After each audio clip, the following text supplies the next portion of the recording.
Hello students, हमारे physics का जो पेपर हमने स्टार्ट कर रखा है उसमें हमारे पास 3 यूनिट हैं। 3 यूनिट में पहली यूनिट थी आपके पास कंप्यूटर प्रोग्रामिंग। तो आपने कंप्यूटर प्रोग्रामिंग में फोर्ट्रान थी। फोर्ट्रान में बेसिक 7-8 क्वेश्चन हैं, उसमें से हर बार रिपीट हो जाते हैं और उसको आप आसानी से कर सकते हैं। जैसे कि एक क्वेश्चन जनरली आ जाता है कि फोर्ट्रान के अंदर जो डेसिमल से बाइनरी और बाइनरी से डेसिमल कन्वर्जन कैसे होता है, फ़्लो चार्ट क्या होता है, एक अच्छे फ़्लो चार्ट की कैरेक्टरिस्टिक्स क्या होती हैं, इसी तरह आपके पास एल्गोरिथम क्या होती हैं, एल्गोरिथम की कैरेक्टरिस्टिक्स क्या होती हैं, फोर्ट्रान वेरिएबल क्या होते हैं, कांस्टेंट क्या होते हैं, कुछ स्टेटमेंट है, लूप है आपके पास। तो बेसिक्स आप वहाँ से करोगे तो आप बीएससी कंप्यूटर साइंस के स्टूडेंट हो तो आप उसको आसानी से कर सकते हैं। अब नेक्स्ट हमारे पास जो यूनिट स्टार्ट हो रही है वो थर्मोडायनामिक है। हमारे पास जो थर्मोडायनामिक है उसको 2 यूनिट में डिवाइड कर रखा है, थर्मोडायनामिक 1 और थर्मोडायनामिक 2। अब हम स्टार्ट करने जा रहे हैं थर्मोडायनामिक 1। तो देखिएगा स्टूडेंट, थर्मोडायनामिक का हमारे सिलेबस का आप देखोगे तो जो कंटेंट है आपके पास, जो स्टार्टिंग है वो सेकंड लॉ ऑफ थर्मोडायनामिक से, सेकंड लॉ ऑफ थर्मोडायनामिक। लेकिन हमें थर्मोडायनामिक को समझने के लिए कुछ बेसिक टर्म्स हैं जो समझनी बहुत ज़रूरी हैं, तभी हम आगे के चैप्टर को बहुत अच्छे से समझ पाएंगे। तो मैंने इसको नाम दिया है, लेक्चर 1 को हमने नाम दिया है इंट्रोडक्शन ऑफ थर्मोडायनामिक, और 2 लेक्चर लगेंगे कि बेसिक टर्म आपको समझ में आ जाएंगी कि बार बार वो हर टॉपिक में यूज हों तो आपको कन्फ्यूजन ना हो। तो देखिएगा स्टूडेंट, हमें सबसे पहले जानना ये ज़रूरी है कि थर्मोडायनामिक क्या होता है। अब थर्मोडायनामिक वर्ड्स पे आप जाते हो, वर्ड पे देखोगे तो ये 2 वर्ड से बना है, थर्मो, ये वाला पोर्शन थर्मो, और आपके पास डायनामिक।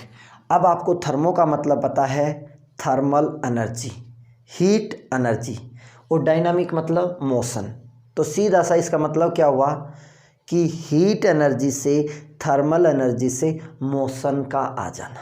और बहुत ही सिंपल सा एग्जांपल है, आप लोग खाना खाते हो, आप खाना खाओगे, आपको एनर्जी मिलती है, हीट मिलती है, उसी की वजह से आप चल फिर सकते हो, आपका मोशन होता है। तो थर्मोडायनामिक आपके पास ये होती है। अब इसको बेसिक हम समझना चाहें कि व्हाट इज़ थर्मोडायनामिक, तो हम इसको बहुत ही आसानी से ऐसे बोल सकते हैं कि जो thermodynamic is a branch of the science which is helpful the study of conversion of heat energy into mechanical energy और वाइस वर्सा। इसका मतलब ये साइंस की वो ब्रांच होती है जिसके अंदर हम कन्वर्जन पढ़ते हैं हीट एनर्जी से मैकेनिकल एनर्जी, मैकेनिकल वर्क, और वाइस वर्सा कि मैकेनिकल वर्क या मैकेनिकल एनर्जी से हीट एनर्जी कैसे मिलती है।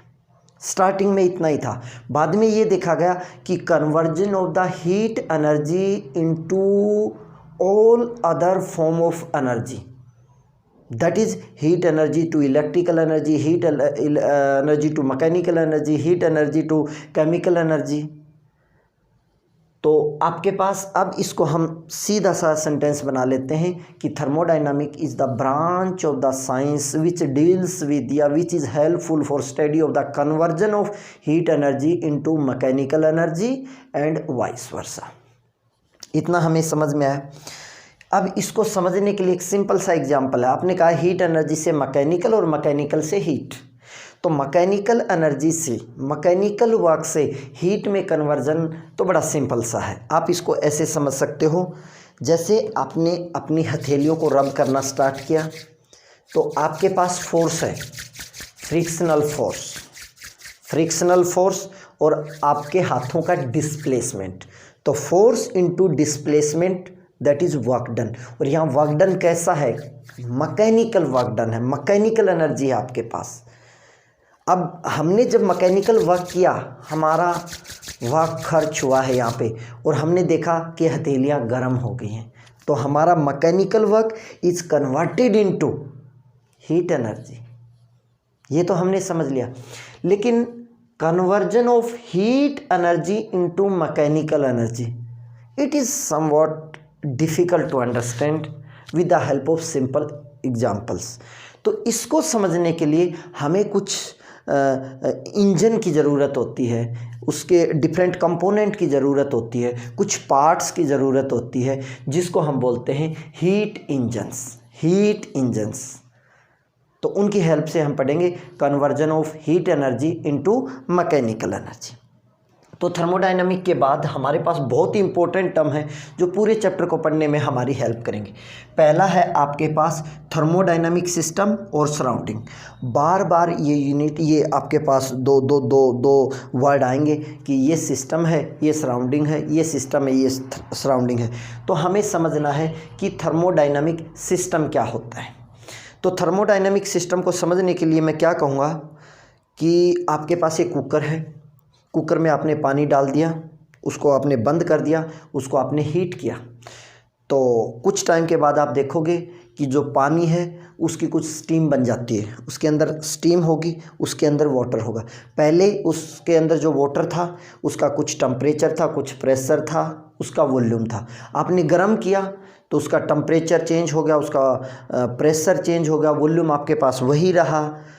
तो ये जो आपके कुकर के अंदर जो आपके पास थिंग्स हैं, जो पार्टिकल हैं, जो मॉलिक्यूल हो सकते हैं, जो वाटर के एटम्स हो सकते हैं, एटम, मॉलिक्यूल और पार्टिकल, ये एक बाउंड्री के अंदर रख दिया। और हमने कहा उन पार्टिकल्स का कुछ प्रेशर होगा, कुछ टेम्परेचर होगा, कुछ वॉल्यूम होगा। तो उस कुकर के अंदर जो हमने स्टीम, हमने वाटर और उनका पर्टिकुलर जो टेम्परेचर है और एक बाउंड्री में रख दिया, हमने उसको नाम दे दिया थर्मोडायनामिक सिस्टम। उसको नाम दे दिया हमने थर्मोडायनामिक सिस्टम। और उसके बाहर का जो कुकर से बाहर का जितना भी इन्वायरमेंट है उसको हमने नाम दे दिया सराउंडिंग। उसको नाम दे दिया हमने सराउंडिंग। अब बुक में आप पढ़ोगे तो सीधा सा लिखा हुआ है a part of the universe which is selected for thermodynamic study, properties of the thermodynamic. तो उस पार्ट ऑफ यूनिवर्स को नाम दे दिया हमने सिस्टम। जैसे हमने कुकर लिया था, कुकर के अंदर जो चीज़ें थी उसको हमने सिस्टम बता दिया था, और उसके बाहर जो भी इन्वायरमेंट है outside that system, that is known as thermodynamic surrounding या सिंपल सराउंडिंग। एक दूसरा एग्जांपल और ले सकते हो आप इसके केस में। आपकी गाड़ी है, आपने गाड़ी को स्टार्ट किया, उसके अंदर पेट्रोल है, उसका कुछ स्टीम बनी है, उसका कुछ प्रेशर है, आपकी गाड़ी चली है, उसका धुआं निकला है, कुछ धुआं छोड़ता है।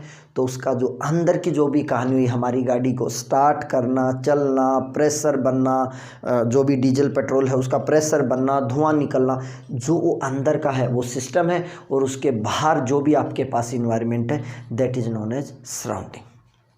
अब इसको जब हमें डेफिनेशन लिखनी है तो हमें बहुत अच्छे से समझना चाहिए कि थर्मोडायनामिक सिस्टम क्या होता है। तो हमने कहा it is a collection, it is a group या assembly of large number of the particle which are confined in a boundary and have certain value of temperature, pressure and volume is known as thermodynamic system. कहानी वही मैंने बताई है, cooker के अंदर जो collection of the particle है, collection of things है, वहाँ पे क्या था, वाटर मॉलिक्यूल थे, स्टीम थी आपके पास, उनका प्रेशर था, वॉल्यूम थे और एक बाउंड्री में बंद थे। तो हमने उसको नाम दे दिया था थर्मोडायनामिक सिस्टम। तो सिंपली है एक collection, group or assembly of large number of particles which are confined in a boundary and have certain value of the temperature, pressure and volume is known as thermodynamic system। और उस system के बाहर जितना भी environment हो गया that is known as surrounding. Everything outside the system, उस cooker के बाहर का जो भी इन्वायरमेंट है, everything outside the system is known as surrounding. समझ में आया? अब देखिएगा, एक चीज़ आपने नोट की होगी, सिस्टम और सराउंडिंग के बीच में हमने एक बाउंड्री बना दी। जैसे आपके पास कुकर था, कुकर उसकी बाउंड्री थी, तो जो सराउंडिंग की जो वॉल होती है, जो बाउंड्री होती है, वो दो तरह की होती है। ध्यान से देखिएगा, जो हमने सिस्टम और सराउंडिंग के बीच में एक बाउंड्री बनाई थी, जैसे कुकर था, तो जो बाउंड्री होती है वो दो तरह की होती है। एक होती है कंडक्टिंग बाउंड्री, जिसको हम बोलते हैं डाईथर्मिक वॉल। क्या बोलेंगे हम? डाईथर्मिक वॉल। और दूसरा हमने उसको नाम दे दिया एडियाबैटिक वॉल। डाईथर्मिक और एडियाबैटिक वॉल बाउंड्री। तो पहला diathermic conducting wall, that is allow the exchange of the heat between the system और सराउंडिंग। उन दोनों के बीच में हीट का लेना देना चलता रहेगा, वो डाईथर्मिक और कंडक्टिंग वॉल होती है। और सेकंड केस में हम कहेंगे एडियाबैटिक वॉल। इसका मतलब there is no exchange of the heat between the system and surrounding is known as adiabatic wall, adiabatic boundary. और बहुत ही सिंपल सा एग्जांपल है, कुकर को आपने कंबल से ढक दिया, अब इन्वायरमेंट के अंदर हीट नहीं आएगी, इंसुलेशन बना दिया हमने, तो वो आपके पास क्या है? एडियाबैटिक। इसका मतलब exchange of heat is zero. यहाँ पे मैं हीट को दिखा रहा हूँ क्यू से, Q equal to zero, no exchange of the heat between the system and surrounding. अगर ऐसी बाउंड्री है तो उसको बोलते हैं एडियाबैटिक वॉल। ठीक है, ये चीज़ आपको ध्यान रखिएगा। हमने थर्मोडायनेमिक पढ़ा, हमने सराउंडिंग के बारे में पढ़ा। अब आपके पास सिस्टम भी तीन तरह के होते हैं, सिस्टम भी तीन तरह के होते हैं। आपने 11th क्लास में भी पढ़ा है, केमिस्ट्री में भी पढ़ा होगा। एक आपके पास ओपन सिस्टम, दूसरा आपके पास क्लोज सिस्टम, और तीसरा आपके पास आइसोलेटेड सिस्टम। ध्यान से सुनिएगा, close system, isolated system and open system आपके पास। अब ओपन सिस्टम क्या होगा, क्लोज्ड क्या होगा और आइसोलेटेड क्या होगा? बड़ा सिंपल सा एग्जांपल हम ले सकते हैं। ओपन सिस्टम के अंदर सिस्टम और सराउंडिंग, सिस्टम और सराउंडिंग के बीच में heat as well as matter का एक्सचेंज हो सकता है। In open system there is a exchange of the heat as well as matter between the system and surrounding. ऐसा हो सकता है जैसे कोयले को जलाते हो, सराउंडिंग के अंदर हीट भी जाती है और मैटर भी एक्सचेंज हो जाता है। पहले कोयला था, फिर आपको वो राख नज़र आएगी। आपने देखा होगा कोयला जलता है तो वो जो आपके पास उसकी डस्ट सी होती है वो सराउंडिंग में एक्सचेंज होती है, कोयले से राख बन जाती है आपके पास। ओपन सिस्टम का एग्जांपल आप सिंपल ऐसे समझ सकते हो। फिर हम बात करेंगे क्लोज सिस्टम। क्लोज सिस्टम के अंदर क्या होगा आपके पास? In close system there is only exchange of the heat between the system and surrounding, only exchange of energy between the system and surrounding. तो इसका एग्जाम्पल क्या लेंगे? इसका एग्जाम्पल बहुत आसानी से, हमने अभी कुकर की बात की थी। कुकर में आपने पानी गर्म कर दिया, कुकर को बंद कर दिया, गैस को बंद कर दिया। कुछ टाइम के बाद आप देखोगे कुकर है वो धीरे धीरे अपनी एनर्जी को सराउंडिंग में एक्सचेंज कर देगा। सराउंडिंग में एक्सचेंज करेगा तो इक्विलिब्रियम आ जाएगा, एक थर्मल इक्विलिब्रियम आ जाएगा सिस्टम और सराउंडिंग के। सिस्टम क्या था? कुकर के अंदर, और सराउंडिंग क्या था? बाहर का। तो उसकी हीट क्यों? क्योंकि जो आपके पास कुकर है वो सिल्वर का बना हुआ है, वो आपके पास कंडक्टिंग वॉल थी। कंडक्टिंग वॉल में से heat can allow, exchange of heat can allow. तो ये आपके पास क्या हुआ? Close system. और थर्ड आपके पास है आइसोलेटेड सिस्टम। उसका एग्जाम्पल क्या है? उस कुकर को हमने सीटी मरवाई और उसको कंबल से ढक दिया। Now there is no exchange of the heat between the system and surrounding, there is no exchange of the heat between the system and surrounding. Matter का तो है ही नहीं, मैटर तो क्लोज वाले में भी नहीं था। Now there is no exchange of the heat between the system and surrounding is known as isolated system. तो अब दो चीज़ें आपको समझ में आई। अगर वो क्लोज सिस्टम है तो उसकी बाउंड्री डाईथर्मिक होगी, कंडक्टिंग वॉल होगी। अगर आइसोलेटेड है तो आपके पास उसकी बाउंड्री क्या होगी? एडियाबैटिक होगी, इंसुलेटेड होगी आपके पास। ओके, इतना आपके पास क्लियर हुआ। तो हमने सिस्टम की तीन टाइप पढ़ी हैं, open system, close system, isolated system. फिर हमने सराउंडिंग के बारे में बात की थी। अब हम बात करना चाह रहे हैं थर्मोडायनामिक वेरिएबल, थर्मोडायनामिक वेरिएबल्स और थर्मोडायनामिक पैरामीटर्स क्या होते हैं, और थर्मोडायनामिक कोऑर्डिनेट भी बोल देते हैं इसको।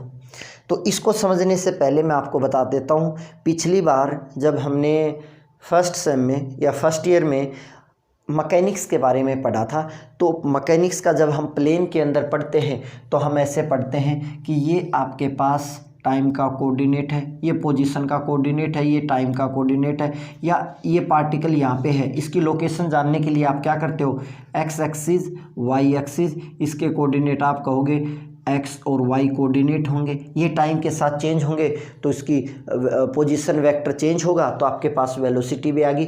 तो इस पार्टिकल को जानने के लिए अगर ये रेस्ट में होता है तो आपको एक्स कोऑर्डिनेट में यहाँ पता होना चाहिए, वाई कोऑर्डिनेट में पता होना चाहिए, तो आप उसकी लोकेशन को लोकेट कर लेते हो। तो इसको क्या कहते हो, उस पार्टिकल के कोऑर्डिनेट, पोजीशन कोऑर्डिनेट। इसी तरह टाइम कोऑर्डिनेट है, ठीक है। सिमिलरली थर्मोडायनामिक के अंदर थर्मोडायनामिक पैरामीटर क्या होते हैं, थर्मोडायनामिक वेरिएबल क्या होते हैं। तो थर्मोडायनामिक में मेनली हम पढ़ते हैं macroscopic property of the system, temperature, pressure और वॉल्यूम। तो वही चीज़ हम यहाँ कहेंगे, quantities like temperature, pressure, volume, entropy, internal energy which are used to study the thermodynamical system। क्या कहा हमने, quantities like temperature, pressure, volume, internal energy, heat content, entropy which are used or which are helpful to study the thermodynamic system are known as thermodynamic variable और parameter. Clear आपका। फिर आपके पास है equation of state. फिर क्या है आपके पास, equation of state. इसमें हमने कहा है the mathematical relation between the pressure, volume, temperature of a thermodynamical system. क्यों, क्योंकि ये जो हमने आपके पास थर्मोडायनामिक वेरिएबल पैरामीटर थे, pressure, volume, temperature, heat energy, ये एक दूसरे पे डिपेंड कर देते हैं। एक दूसरे के वेरी होने से उन पे फ़र्क पड़ता रहता है, चेंज होते रहते हैं। तो उनको रिप्रेजेंट करने के लिए एक मैथमेटिकल इक्वेशन बनाई है। जैसे हमने इसके केस में कहा है PV equal to NRT, PV equal to NRT। ये इक्वेशन आपने 11th क्लास में पढ़ी हुई है। तो इस इक्वेशन को हमने बोल दिया इक्वेशन ऑफ स्टेट। ये pressure, volume, temperature, number of mole और R यहाँ पे क्या है, ध्यान से याद रखना है, ये आपके पास गैस कांस्टेंट होता है, ये आपके पास गैस कांस्टेंट होता है। तो हमने कहा PV equal to NRT is the relation between the thermodynamic parameter, pressure, volume, temperature, इनके बीच में आपके पास रिलेशन मिल गया आपके पास। तो अगर ये है n मोल के लिए, अगर 1 मोल के लिए होती तो हम इसको हटा देते, PV इक्वल टू RT हो जाते हैं। तो जो थर्मोडायनामिक पैरामीटर है उनमें एक रिलेशन दिखाने के लिए हमने एक मैथमेटिकल इक्वेशन ली है, जिसको हमने बोल दिया है इक्वेशन ऑफ स्टेट आपके पास। इतना आप लोगों ने किया। उसके बाद मैं एक नेक्स्ट टॉपिक आपको बता देता हूँ। मैं यहाँ पे लिख रहा हूँ फिफ्थ मैं यहाँ पे आपके पास लिख रहा हूँ। फिफ्थ आपके पास थर्मोडायनामिक प्रोसेस, थर्मोडायनामिक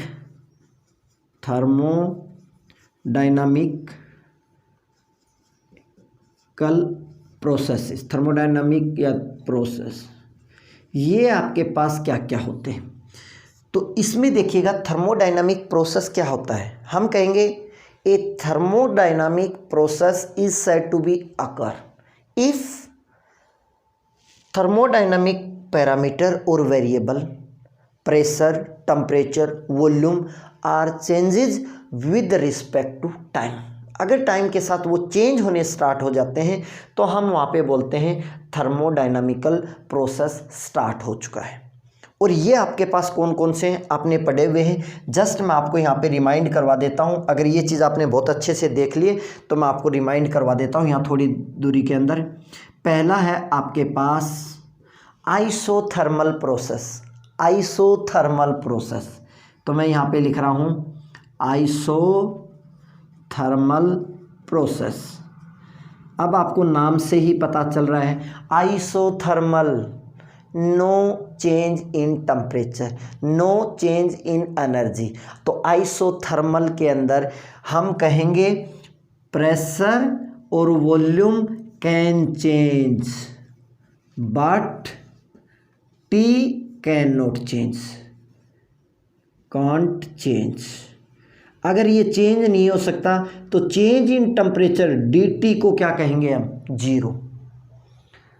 तो आइसोथर्मल प्रोसेस में हमने कहा प्रेशर और वॉल्यूम तो चेंज हो सकता है लेकिन टेम्परेचर चेंज नहीं होगा। अगर T चेंज नहीं होगा तो T का differentiation dt change in temperature will be zero.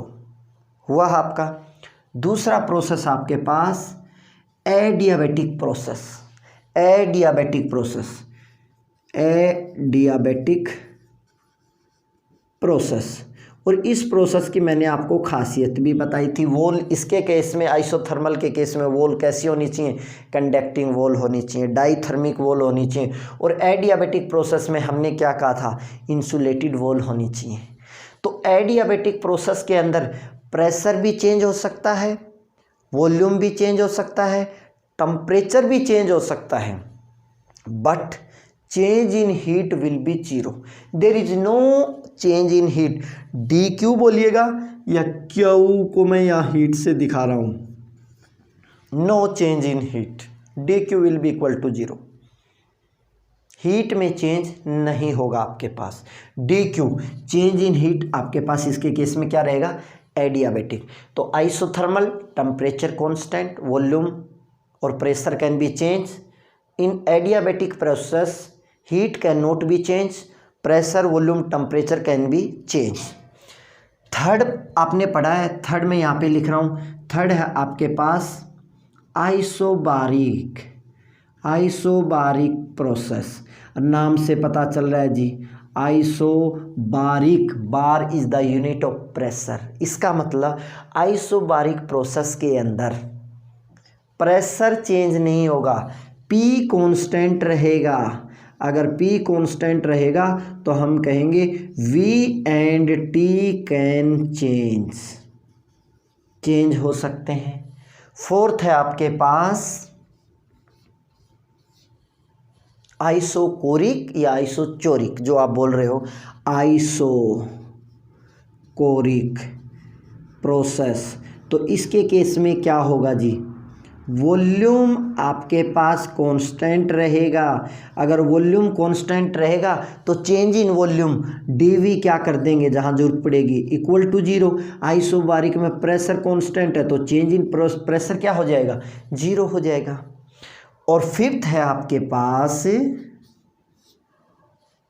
हो गया ये फोर प्रोसेस ही थे मेनली आपके पास, isothermal, adiabatic, isobaric and isochoric. और आइसोथर्मल और एडियाबैटिक आपको बहुत पढ़ने को मिलेगा इस यूनिट में, ठीक है। तो पहला इंट्रोडक्शन में मैं इतना ही कर रहा हूँ। आगे हम बात करेंगे reversible process, irreversible process, cyclic process क्या होता है, और पीवी डायग्राम जो इंडिकेटर डायग्राम होता है वो हमें क्या बताता है, थोड़ा सा बेसिक और करना है। तो आज आपने क्या क्या पढ़ा है मैं आपको एक बार रिमाइंड करवा देता हूँ विद इन 1 मिनट। थर्मोडाइनमिक क्या होता है, branch of science which deals with study of conversion of heat energy into mechanical energy and vice वर्सा। दूसरा आपने पढ़ा थर्मोडाइनमिक सिस्टम क्या होता है, आपने कहा collection of things, collection of particle, collection of atom, collection of molecule, collection of particle which are confined in a particular boundary and have certain value of pressure and volume, that is known as thermodynamic system. फिर हमने open system की बात की, हमने close system की बात की, हमने आइसोलेटेड सिस्टम की बात की। कुकर को अगर आपने ढक दिया, कंबल लगा दिया, आइसोलेटेड सिस्टम होगा। कंबल हटा दिया, हीट एक्सचेंज होती रहेगी सिस्टम सराउंडिंग में, वो आपके पास क्लोज सिस्टम होगा। ओपन सिस्टम के अंदर दोनों चीज़ आपके पास एक्सचेंज हो सकती हैं, क्या, heat as well as matter. उसके बाद हमने कहा सराउंडिंग क्या है, सिस्टम के बाहर जो भी इन्वायरमेंट है that has the direct effect on the system, that is known as surrounding. फिर हमने थर्मोडाइनमिक वेरिएबल की बात की, हमने कहा थर्मोडायनामिक में जो क्वांटिटी हम पढ़ेंगे, temperature, pressure, volume, internal energy, heat content, entropy, these which are helpful to study the thermodynamic system are known as thermodynamic variables, coordinates और पैरामीटर। फिर एक इक्वेशन ऑफ स्टेट के बारे में हमने पढ़ा। जो भी थर्मोडायनामिक प्रोसेस होता है उसका टेम्परेचर, प्रेशर, वॉल्यूम, इनका आपस में जो रिलेशन होता है उसके लिए हमने एक मैथमेटिकल रिलेशन बनाया है।